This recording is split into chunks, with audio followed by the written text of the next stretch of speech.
Ose, l'émission pour grandir et oser cette vie qui vous ressemble, avec Sonia sur Radio Grand Lac.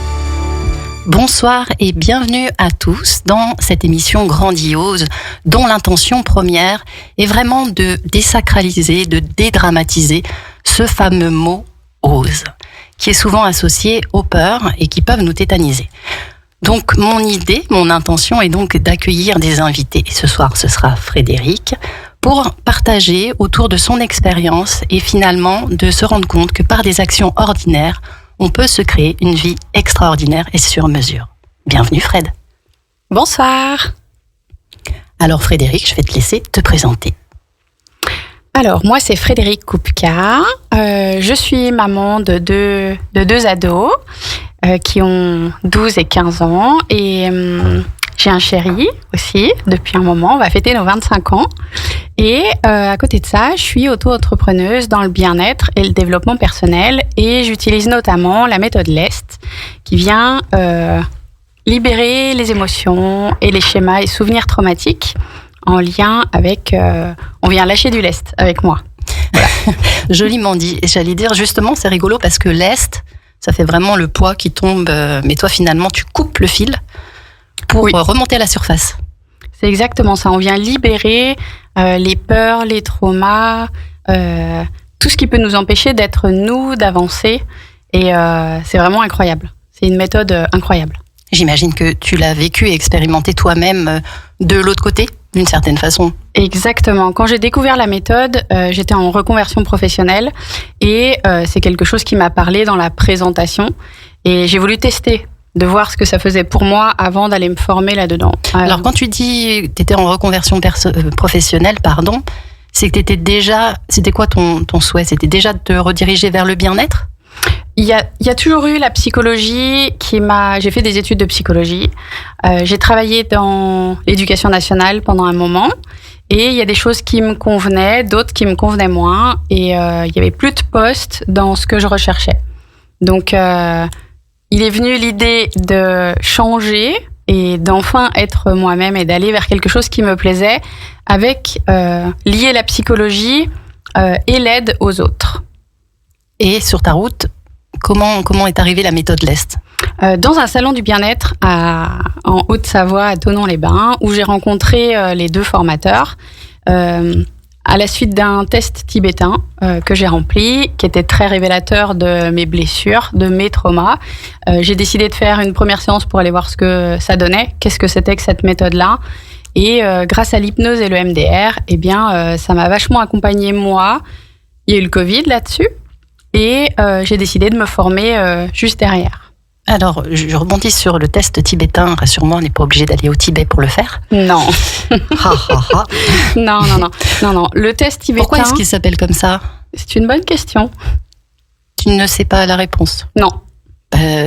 Tu repartiras avec j'ai vu que tu avais ton petit papier, elle a fait la bonne élève.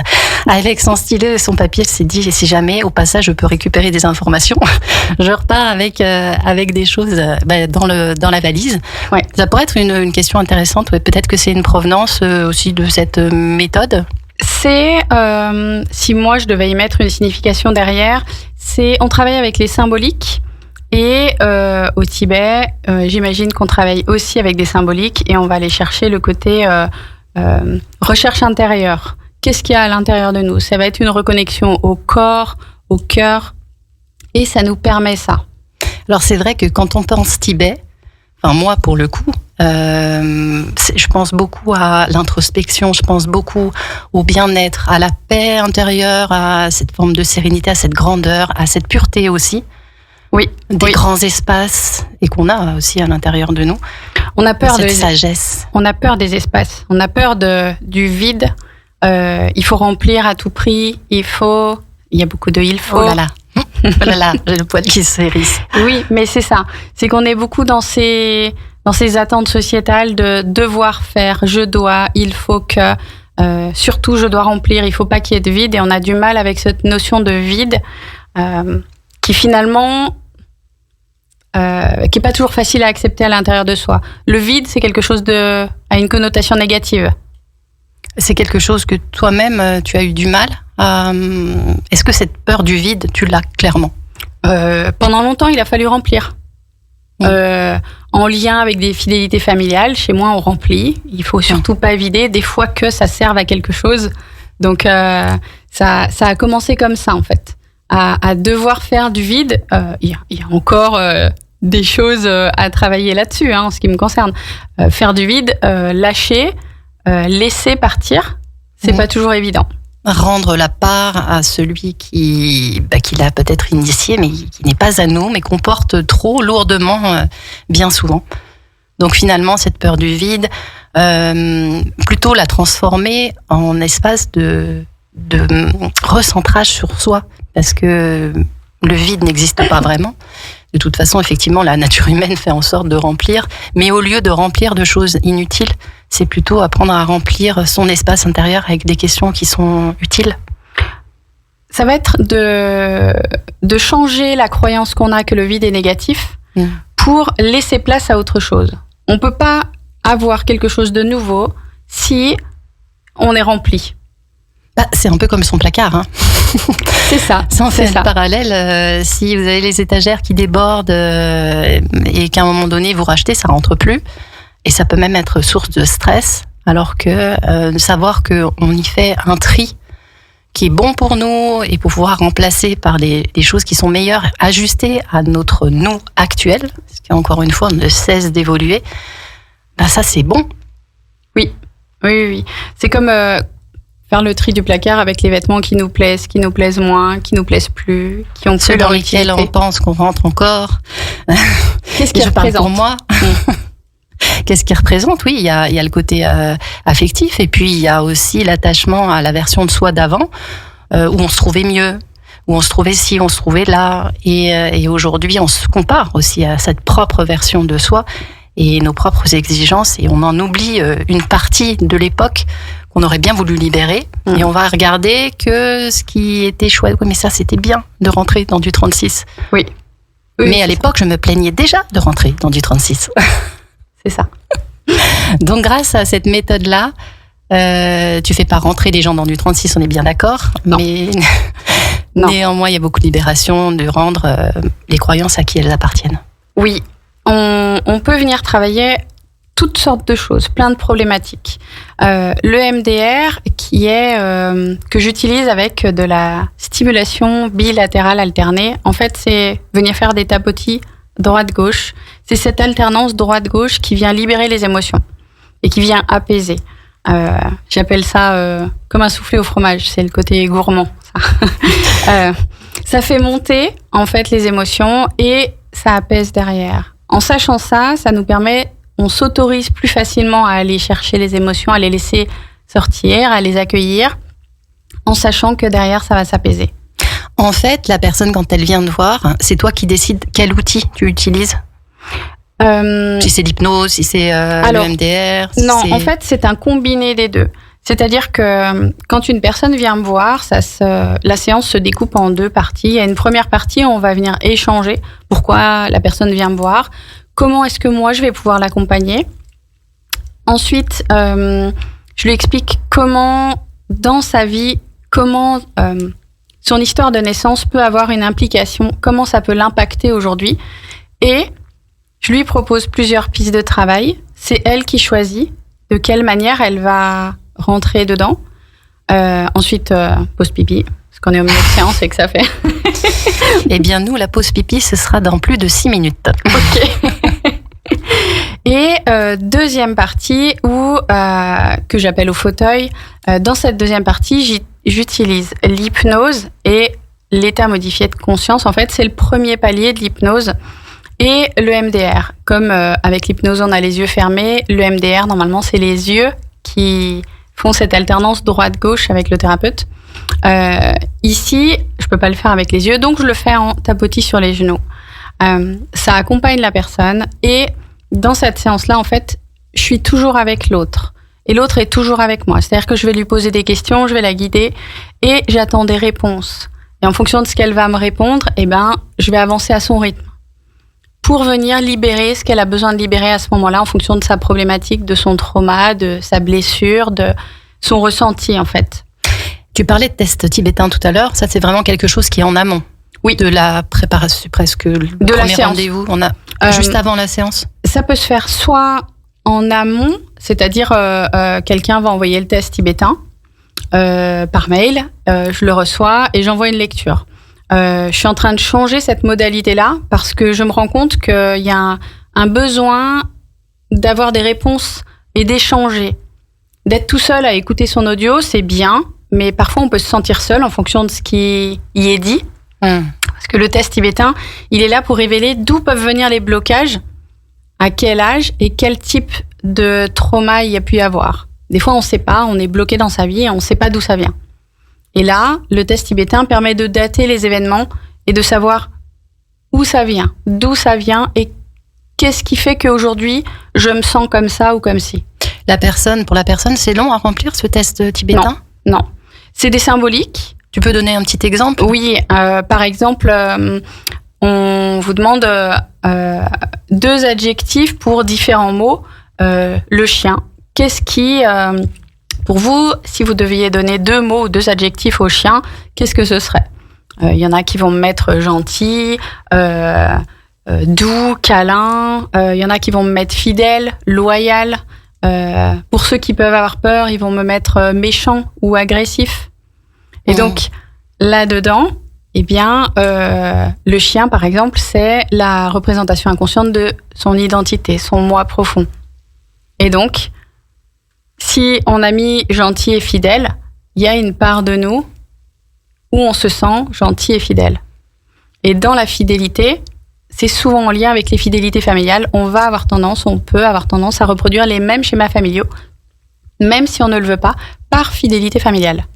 Je comprends du coup ce besoin pour les gens d'échanger en direct parce que quand tu lis quelque chose de l'ordre de doux et fidèle, ça peut être ok. En revanche, ça peut être effrayant de lire, je sais pas, voyou, méchant, enfin des termes qui sont ou violents, par exemple. Où là, on est en train de se dire, attends, qu'est-ce que c'est que ça ? C'est ça. Qu'est-ce que je fais de ce machin-là ? Je vais pas le formuler de la même façon. C'est-à-dire que si la personne me met le chien, pour moi, il est agressif et méchant, je vais me demander qu'est-ce qui fait que peut-être elle a peur des chiens et qu'elle les perçoit comme ça. D'accord ? Ça peut être simplement un rapport à l'animal qui a été...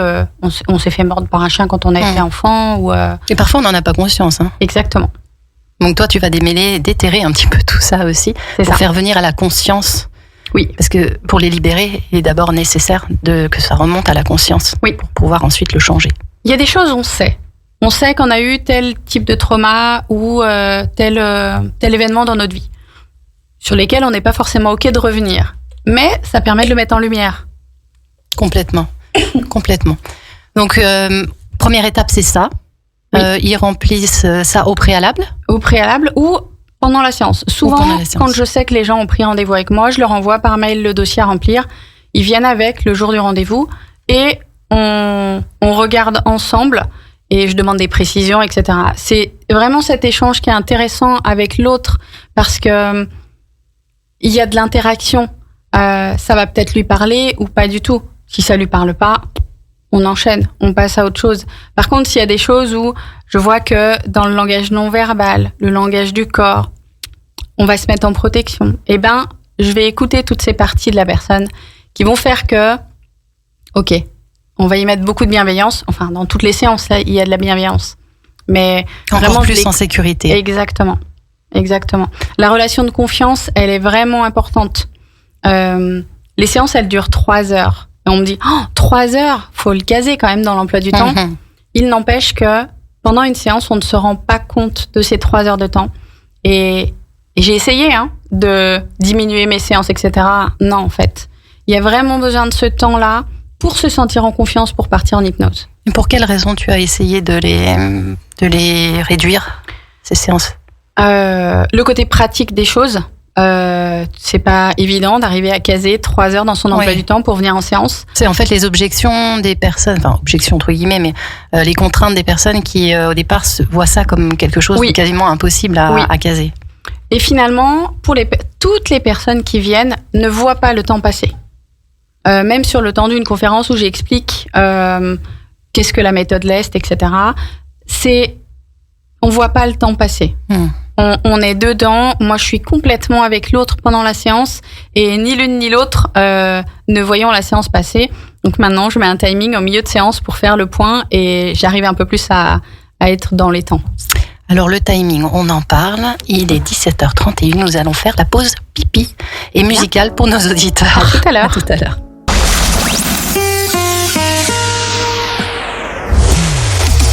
Sur les bords du lac du Bourget, la radio autrement.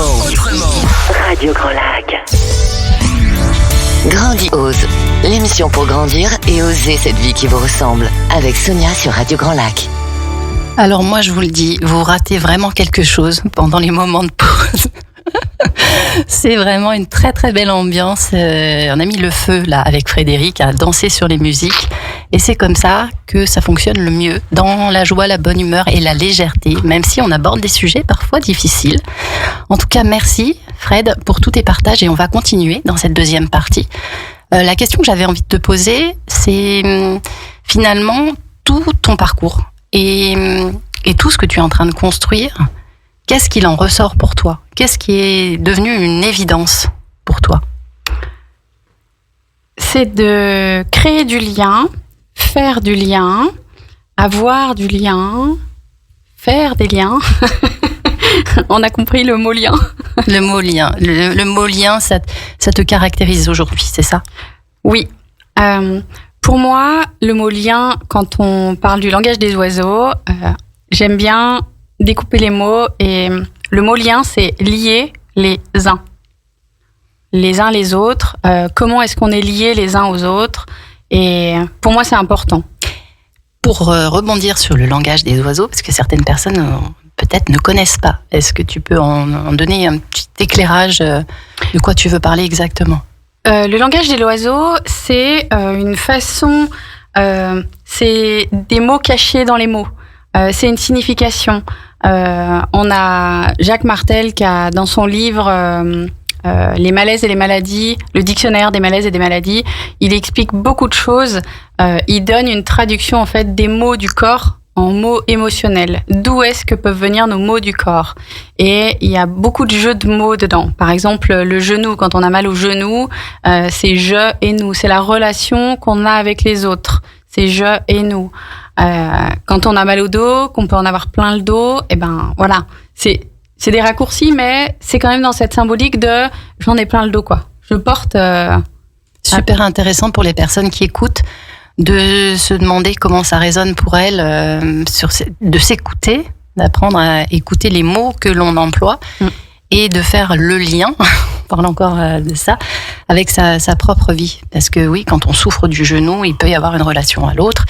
Et puis, il y a des très belles choses, il y a des très beaux textes, il y a des personnes qui écrivent naturellement en langage des oiseaux, avec on sème du verbe semer, et écrit comme le verbe aimer, on sème.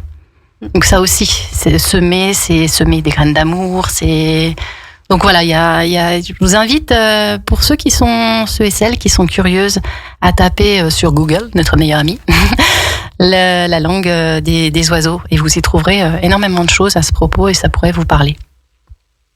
Alors, on en parle de ces liens ? Oui. Comment est-ce que c'est venu à toi de réaliser que c'est ça, que tout s'articule autour de ça ? Ça fait ça fait bientôt une année que je cherche à créer des cercles de femmes, des cercles de parole pour permettre aux femmes, notamment, mais pas que, de pouvoir créer du lien les unes avec les autres, à la fois dans le fait de se centrer sur elles, de se reconnecter à elles et à leur corps, et à la fois de se reconnaître dans les échanges, les discours des autres. J'ai suivi ce parcours-là depuis 1 an et c'est très enrichissant pour moi de voir comment est-ce que j'évolue, comment est-ce que les autres évoluent avec moi, évoluent chacune de leur côté aussi. Et je souhaite permettre ça, que chacune puisse faire des liens, avoir cet espace de parole pour aller à la reconnexion de soi. Pour moi, c'est important. Alors, on est un peu dans une société où il faut aller vers du bien-être. Il faut. Mais c'est se donner ce temps à soi. C'est plus oh je vais pas bien et puis j'ai pas le temps, etc. C'est comment est-ce que je vais le faire. Et ça, c'est vraiment toi qui me l'as appris. Comment est-ce que je vais mettre les choses en place pour écouter mes besoins, écouter ce dont j'ai envie moi. En fait. Ouais, plutôt que de rester dans le problème, c'est un fait. Il y a des choses qui fonctionnent pas. Plutôt que de ressasser, ruminer, ça marche pas, gna gna gna. C'est plutôt se poser donc les bonnes questions. C'est d'accord, comment je m'en extrais. C'est ça. Qu'est-ce que je mets en place. De quoi j'ai besoin. Exactement. De quoi j'ai besoin. De formuler ma demande pour sortir du rôle de victime qui se plaint, etc. Alors, on a le droit à un moment d'aller... on a des super copines avec qui on va discuter. On dit, ouais, c'est pas bien, et ça va pas comme ci, ça va pas dans tel domaine, etc. Mais il n'empêche que à un moment, il faut aussi se prendre en main et être responsable. On n'est pas responsable de ce qui nous est arrivé quand on était enfant ou plus jeune. Par contre, aujourd'hui, on est responsable de ce qu'on en fait. Et pour moi, c'est vraiment faire la différence entre la petite fille, le petit garçon qui a eu ses blessures, qui a eu ce qu'il a vécu, et aujourd'hui, ce qu'il en fait. On est responsable de ça aujourd'hui, de qui on est et qui on veut devenir, et de se prendre en main. Et donc de passer de « je me plains » à « ouais, comment je fais aujourd'hui pour aller bien ?» Mon père disait toujours c'est toi qui décides de ce que tu veux. S'il y a des choses qui vont pas dans ta vie, c'est à toi de faire en sorte que ça aille bien. C'est pas les autres qui le feront pour toi. C'est sûr. On sort des attentes vis-à-vis des autres, parce qu'on considère que ce serait normal qu'ils fassent ci et ça pour nous, mais en fait, faisons-le pour nous d'abord. Oui. Et c'est vrai qu'alors la limite parfois, la nuance, elle est subtile entre le mode victime, je me plains parce que je suis pas heureuse dans cette situation, et le fait pour ne pas se plaindre, de ne pas exprimer ses émotions. C'est-à-dire qu'on peut se dire, oui, mais si j'exprime mon mal-être, eh bien, je suis victime et je veux pas être comme ça. Alors qu'en fait, on n'est pas en train de dire ça. On est en train de dire, on constate une situation dans laquelle on n'est pas bien et ça génère des émotions et c'est ok de les traverser, de les exprimer à la voisine, au chat, à qui on veut, en fait, mais de les sortir vis-à-vis de soi aussi, de les exprimer et de se dire, une fois que j'en suis là et quand c'est redescendu, que quand la mer enragée est redevenue calme, eh bien, qu'est-ce que j'ai comme option qui s'offre à moi? Je le précise parce que je me suis souvent trouvée là-dedans à plus trop savoir si j'étais en train de mettre mes émotions sous le tapis parce que je ne voulais pas être victime ou si en restant victime, j'étais en exprimant trop et en ne faisant rien d'autre que d'exprimer mes émotions et finalement tourner là-dedans. Oui, pour moi, il y a une différence entre se plaindre parce que parfois, dans le se plaindre, il y a c'est la faute de et j'y arrive pas et il se passe ça, etc. Je me sens de telle manière ou de telle manière. On n'est pas dans la même dynamique de dire ce qu'on ressent dans une situation ou dans une autre. J'ai ma super collègue Stécie qui faisait l'allusion de notre gestion des émotions. Alors gestion, j'aime. C'est un terme qui est tout dépend de ce qu'on va y mettre derrière. Dans gérer les émotions, on gère pas les émotions comme une entreprise, quoi. Ouais, ça fait une forme de maîtrise de quelque chose, alors qu'en fait on régule. C'est ça. C'est comment on les accueille et à quel moment on peut les sortir et les traiter. Stécie, elle fait l'assimilation avec notre boîte mail. On reçoit des mails et comment est-ce qu'on les traite? Est-ce qu'on les met de côté? Est-ce qu'on les lit? Est-ce qu'on les ouvre sans les lire? Est-ce qu'on les supprime directement? Et ça, en fait, ça donne aussi une info de comment est-ce qu'on gère nos émotions. Est-ce que on les accueille? Est-ce que on les voit, on les met de côté? Est-ce qu'à un moment, on s'en occupe, on y répond? Aujourd'hui, on nous apprend pas à gérer ces mails. Qu'est-ce qu'on en fait? Comment est-ce qu'on va y répondre? Et ce qui fait que nos enfants, encore qu'aujourd'hui, nos enfants, on est quand même un peu plus à l'écoute que ce que l'étaient nos parents. Je fais pas de généralité. Sinon, on est encore dans des croyances. Exactement. Mais on nous apprend mal, peut-être, à comment est-ce qu'on s'exprime et comment on dit les choses. On utilise parfois le tu qui tue. Oui, tu fais ci, tu fais ça. Et alors que c'est quand il se passe ça, moi, je le ressens comme ça. C'est reprendre la responsabilité de ses émotions finalement. Oui. Et au travers de tes cercles de femmes, c'est un peu aussi autour de ça qu'il va y avoir des échanges, qu'il y a des thématiques. Oui. Dans mon projet, c'est de proposer une formule à l'année, c'est-à-dire avec une séance par mois, tous les samedis matins, enfin une séance un samedi tous les mois, ou un vendredi soir sur 2-3 heures de temps, ou avec un thème en lien avec la féminité, sur les archétypes féminins. Dans les archétypes, j'entends ce que représente la femme. Comment est-ce qu'elle va s'exprimer en tant que mère, en tant qu'enfant, en tant qu'amoureuse, en toutes tant les facettes de sa Exactement. personnalité. Exactement. Et comment toutes les croyances là-dedans, comment est-ce que la femme dans le couple, elle s'exprime, quelle image on a, quelle croyance on a par rapport à ce que doit être une femme dans notre société, en fonction de notre éducation, de notre environnement, de notre éducation. C'est vraiment... C'est trouver sa place dans ce qui est juste pour nous dans cette société finalement. Essayer de se détacher des injonctions sociétales, bien qu'elles seront toujours un peu là, mais comment on navigue un peu là-dedans, entre qui on est vraiment, et puis le cadre qui est imposé. Oui, c'est ça. Et ces cercles de femmes, où est-ce qu'on va pouvoir trouver les informations pour les retrouver ? Vous allez pouvoir aller sur le site Wakanda, le cabinet Wakanda, qui se situe à Métais, juste à côté d'Annecy. Elles seront en ligne à partir de janvier. Super, donc c'est là qu'on te retrouve aussi si on veut des séances individuelles. Oui, exactement. Le cabinet Wakanda, ce sont deux sœurs, Alison et Stacy, qui ont créé ce cabinet en mars 2020 pour justement permettre à chacune d'aller vers du bien-être et de trouver ce qui lui convient. Dans le cabinet, il y a 3 pôles. Il y a un pôle bien-être et développement personnel, où ici, il va y avoir plein de pratiques différentes en lien avec le développement personnel. On va avoir un pôle sportif plutôt doux, avec du pilates, du renforcement musculaire, du yoga, du qigong aussi. Très varié. Et un 3e pôle formation, où là, il va y avoir soit des intervenants du cabinet, soit des intervenants extérieurs pour des formations aidées aussi avec la certification Calliope. Ok, merci beaucoup Frédéric. Donc on te retrouve, et vous la retrouvez en tapant le cabinet Wakanda, Frédéric Kupka, Méthode Lest, aussi, ton Insta. Oui. Et donc à venir ce beau projet des cercles de femmes. Oui. Moi j'ai hâte, j'irai voir de toute façon. Merci encore à toi pour tous ces beaux partages. Peut-être un seul mot de la fin, si tu as envie. Gratitude. Et le mot lien. Et merci beaucoup Sonia de m'avoir invitée et permis de m'exprimer ici. Avec joie. Et chers auditeurs, vous retrouvez à 18h. Il y a du terroir sur la table avec Hilde. Et petite information à partir de l'année prochaine, parce que là, c'était la dernière émission de l'année. Grandiose. La prochaine émission est le 8 janvier. Et je vous fais une petite surprise qui est que je vais l'animer seule.